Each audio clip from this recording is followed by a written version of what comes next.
Chapitre 22. Trahison. Quelqu'un la secouait par le bras. Laïra se réveilla, et tandis que Pantalaimon se levait d'un bond en grognant, elle reconnut Thorold, le majordome. Il brandissait une lampe à naphte et sa main tremblait. Mademoiselle, mademoiselle, levez-vous, je ne sais pas quoi faire.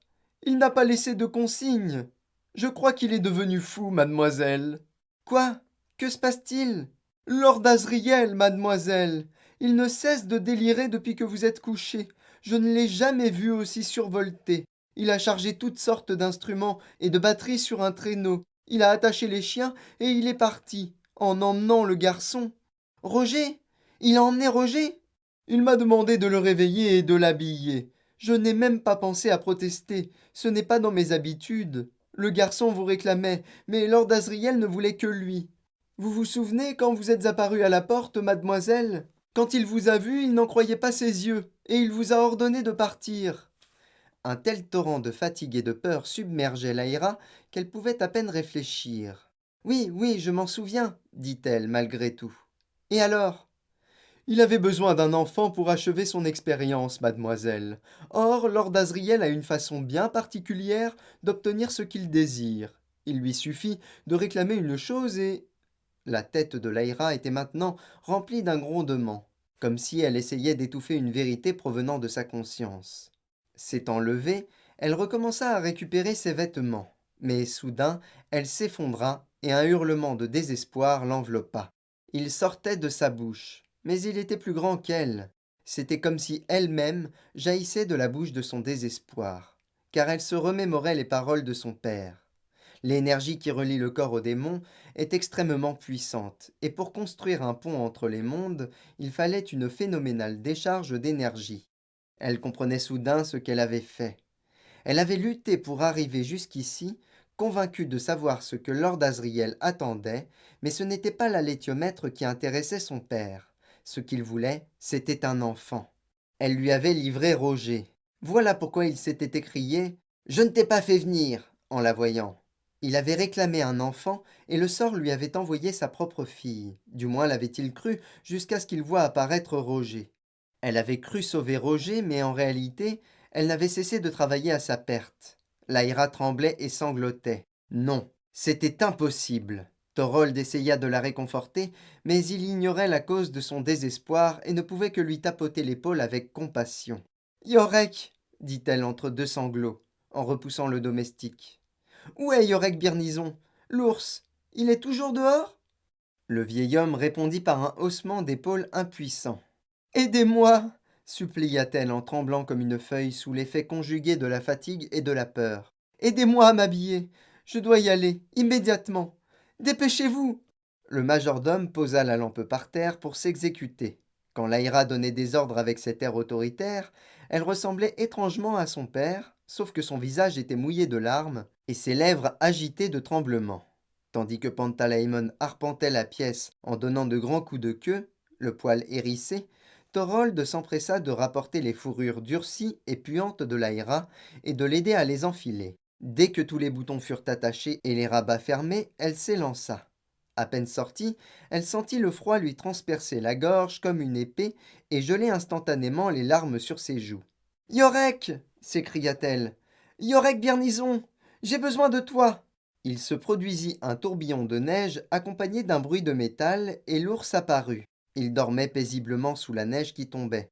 Dans la lumière de la lampe que tenait Thorold derrière la fenêtre, Laïra aperçut la longue tête sans visage, les trous noirs des yeux, l'éclat du pelage blanc sous le métal noir et rouille, et elle eut envie de serrer Yorek dans ses bras, de chercher du réconfort en caressant son casque en fer, ses longs poils couverts de givre. Eh bien, dit-il, il faut rattraper Lord Asriel. Il a emmené Roger et il va lui... Je n'ose même pas y penser. Oh, Yorek, je t'en supplie, fais vite, mon ami. Monte, dit-il. Elle sauta sur son dos. Inutile de demander la direction à suivre. Les traces du traîneau partaient de la maison et s'éloignaient à travers la plaine en ligne droite. Yorek s'élança pour les suivre. Ayant assimilé instinctivement la démarche de l'ours, Laïra n'avait plus aucun mal à se tenir en équilibre sur son dos. C'était devenu un automatisme. Il courait sur l'épais manteau de neige qui recouvrait le sol rocailleux, plus vite que jamais, et Laïra sentait bouger sous elle les plaques de son armure au rythme de ses enjambées chaloupées. Derrière eux, les autres ours avançaient plus lentement, tirant le lance-feu. Il était facile de se diriger car la lune haute projetait sur ce monde enneigé une lumière aussi vive que durant leur voyage en ballon. Un monde d'un noir intense aux reflets argentés.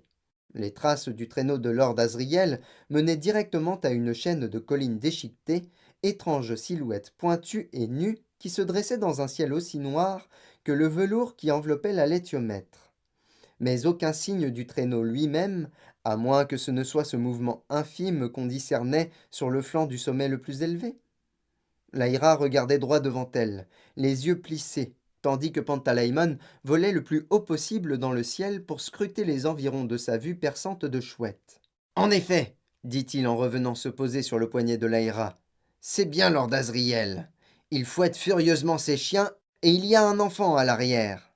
Soudain, Laïra sentit que Yorek Birnison changeait d'allure. Quelque chose avait attiré son attention. Il ralentissait et dressait la tête pour regarder de tous côtés. « Que se passe-t-il » demanda la fillette. Il ne répondit pas. Il dressait l'oreille, mais elle n'entendait rien. Puis, tout à coup, elle crut apercevoir une sorte de mystérieux bruissement lointain, un crépitement. C'était un bruit qu'elle avait déjà entendu, celui de l'aurore. Surgi de nulle part, un voile scintillant s'était abattu sur le ciel au nord. Ces milliards, ces trillions de particules invisibles chargées, et peut-être entre autres de la poussière, pensa-t-elle, avaient fait apparaître une lueur rayonnante dans l'atmosphère supérieure. Le spectacle promettait d'être plus éblouissant, plus extraordinaire que tout ce que Laïra avait vu jusqu'à présent, comme si l'aurore, consciente du drame qui se déroulait tout en bas, voulait l'éclairer avec les effets les plus impressionnants. Mais aucun des ours n'avait levé la tête. Toute leur attention restait fixée sur le sol. En fait, ce n'était pas l'aurore qui avait éveillé l'attention de Yorek. Il s'était figé maintenant. Et Laïra descendit de son dos car elle savait que ses sens avaient besoin de liberté pour se déployer. Quelque chose l'inquiétait. La fillette balaya les alentours du regard, la vaste plaine qui menait à la maison de Lord Asriel, pour revenir ensuite sur les montagnes enchevêtrées qu'ils avaient traversées précédemment, sans rien voir. Pendant ce temps, l'aurore devenait plus intense. Les premiers voiles tremblotaient et filaient d'un côté, des rideaux aux contours irréguliers se pliaient et se dépliaient au-dessus, de plus en plus grands et brillants. Des arches et des boucles s'étendaient d'un horizon à l'autre et venaient caresser le zénith lui-même avec des rubans luminescents. Jamais Laïra n'avait entendu aussi distinctement le sifflement et le bruissement intense et mélodieux de vastes forces impalpables. Les sorcières s'exclama une voix d'ours, et Laïra se retourna avec joie et soulagement. Mais un puissant coup de tête la projeta à terre. N'ayant plus assez de souffle pour pousser un cri, elle ne put que halter et frémir, car à l'endroit où elle se tenait une seconde plus tôt, se dressait la plume verte de l'empennage d'une flèche. La pointe et la tige étaient enfoncées dans la neige. Impossible, se dit-elle, chancelante, et pourtant c'était bien réel, car soudain une seconde flèche ricocha contre l'armure de Yorek, penchée au-dessus d'elle. Ce n'étaient pas les sorcières de Serafina Pekkala. Celles-ci appartenaient à un autre clan. Une douzaine d'entre elles tournoyaient dans le ciel et plongeaient pour décocher une flèche avant de remonter à pic. Laïra cracha tous les jurons qu'elle connaissait. Yorek lança une série d'ordres brefs. De toute évidence, les ours étaient rompus aux techniques de combat contre les sorcières, car ils avaient adopté immédiatement une formation défensive, tandis que les sorcières se mettaient, elles aussi, en position d'attaque. Pour avoir une chance d'atteindre leur cible, elles devaient tirer à bout portant, et afin de ne pas gaspiller leurs flèches, elles descendaient le plus près possible du sol et ne tiraient qu'au tout dernier moment, juste avant de reprendre de l'altitude. Mais au moment où elles atteignaient le point le plus bas, les deux mains occupées à bander leur arc, elles étaient vulnérables, et les ours bondissaient toutes griffes dehors pour les agripper au passage. Plusieurs sorcières furent ainsi touchées au vol, puis rapidement achevées. Accroupie près d'un rocher, Laïra regardait les sorcières descendre en piqué. Quelques-unes essayèrent de l'atteindre, mais leurs flèches tombèrent loin de la cible. Levant les yeux vers le ciel, elle vit alors le vol de sorcières virer pour faire demi-tour. Si Laïra éprouva du soulagement en les voyant s'éloigner, celui-ci fut de courte durée. Dans la direction où les sorcières s'étaient enfuies, beaucoup d'autres venaient de les rejoindre, accompagnés d'un ensemble de lumières scintillantes qui flottaient dans les airs.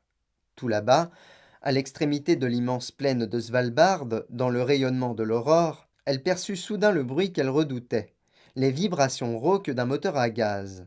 Le zeppelin transportant Madame Coulter et ses troupes approchait. Yorek grogna un ordre, et les ours adoptèrent immédiatement une autre formation. Dans le scintillement du ciel, Lyra les regarda installer en hâte leurs lance-feu. L'avant-garde du vol de sorcières les avait vus aussi, et rapidement, elles descendirent en piqué pour déverser une pluie de flèches, mais les ours semblaient faire confiance à leurs armures.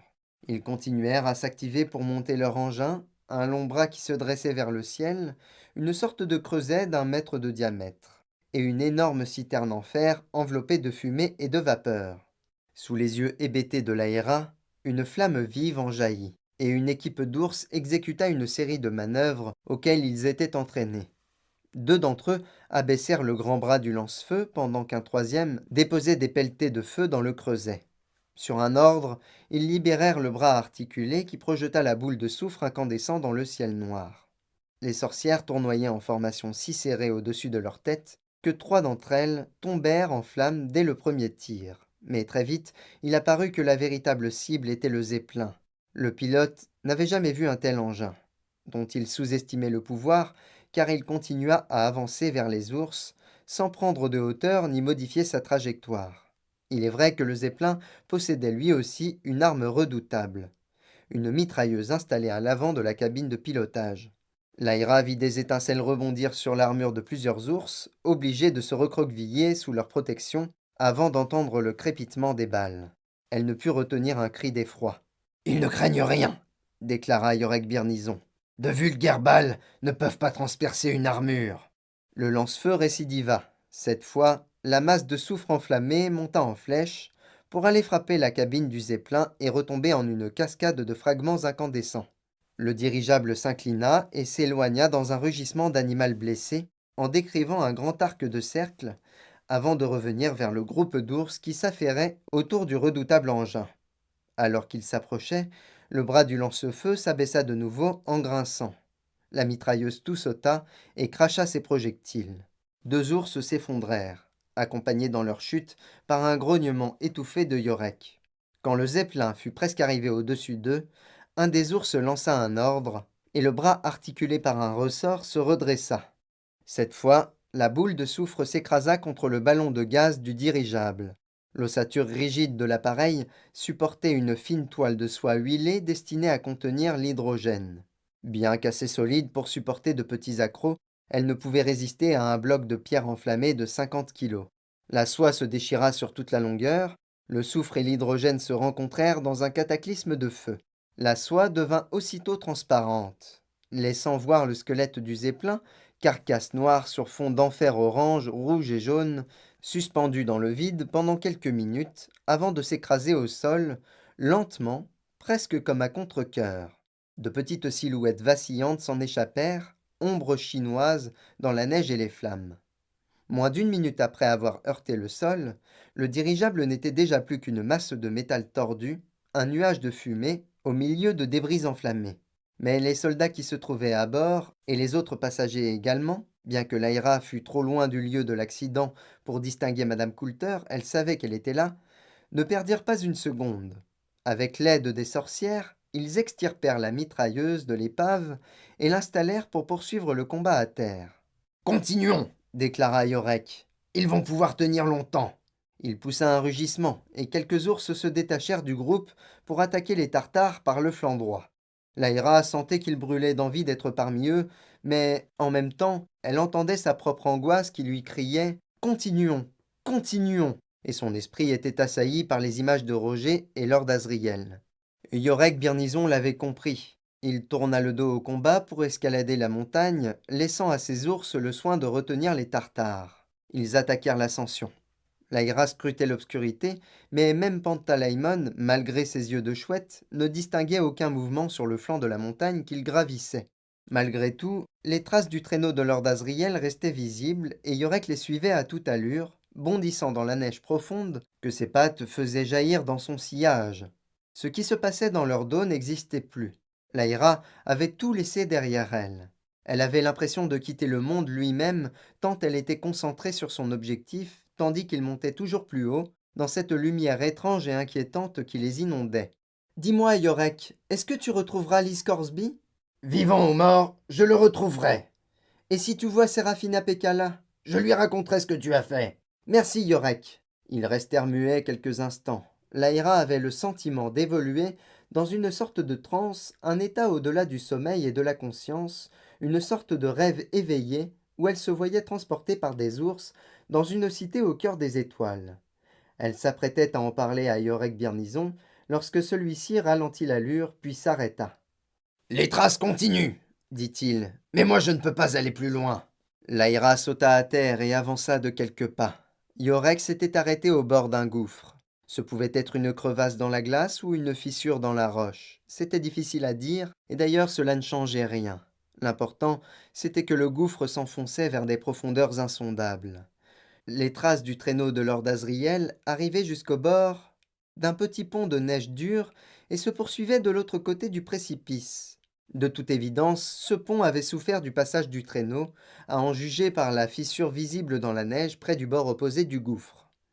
De ce côté-ci de la fissure, la surface du pont s'était affaissée d'une trentaine de centimètres. S'il pouvait encore supporter le poids d'un enfant, nul doute qu'il ne résisterait pas au passage d'un ours en armure. Or, les traces de Lord Asriel se poursuivaient de l'autre côté, vers le sommet de la montagne. Si Laïra décidait de continuer, elle devrait le faire seule.